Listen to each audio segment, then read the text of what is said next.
A new synthetic killer drug known as FLAKKA is spreading rapidly across the United States and already causing an epidemic of overdose fatalities and acts of violence. We're talking about FLAKKA. FLAKKA? The drug is called FLAKKA. Some have dubbed it the insanity drug, and it's everywhere. It's been described as the scariest drug in the world. More powerful than heroin or cocaine. This is a synthetic drug that can alter your state of mind, raising excited delirium, body temperature, and literally losing their mind.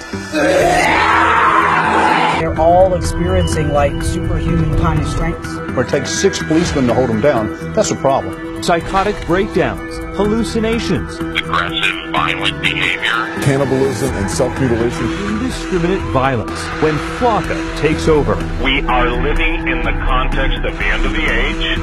We are a nation under judgment.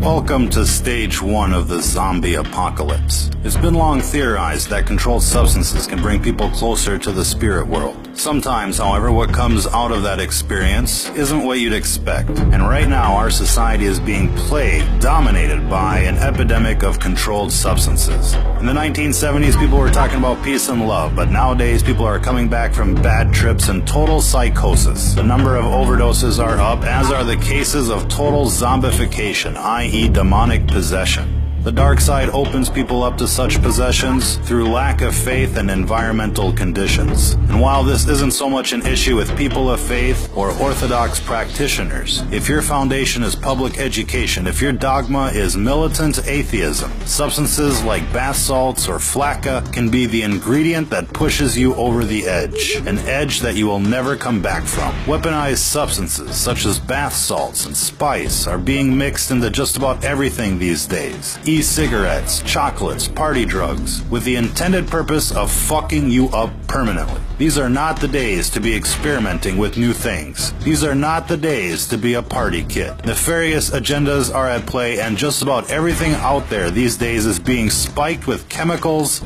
to do you in. This recent craze of legal highs, for example, has become epidemic in proportion. Coupled with the outbreak of pharmaceutical abuse, heroin abuse, meth abuse, this all has the potential to doom an entire generation like never before. Our message is clear. Don't be a guinea pig. Whatever is out there circulating on the streets these days is experimental in nature. Cities are receiving experimental batches so that the effects can be recorded and analyzed. Now, we'd like to think that most of you out there have the common sense to avoid these types of substances. But if not, let this be a fair warning to you. If what you're into is not 100% natural, if your surroundings and mental state is not 100% positive, whatever you're thinking about is not worth the experimentation. Even alcohol has the potential of channeling in evil spirits. If you go to a liquor store in British English societies, hard liquor is called spirits, and it's called spirits for a very good reason. Again, these are gateway substances, and when they're added to the atheist psyche, anything is possible. If you've ever seen somebody turn bright red while drinking, you're basically watching demonic forces take over. Most times, the affected individuals are unaware, and while most of us dismiss their drunken behavior as simply being drunken behavior, there is something else going on. The dark side is constantly trying to induce what's called mutation by design. It's the main reason why everything you buy is laced with chemical or unnatural substances. They call the food GMOs, with the intended purpose of changing the composition of people from a natural state to an unnatural state, from a natural vibration to an unnatural vibration. And while this gets into the metaphysics of the world at large, what you're seeing here isn't natural,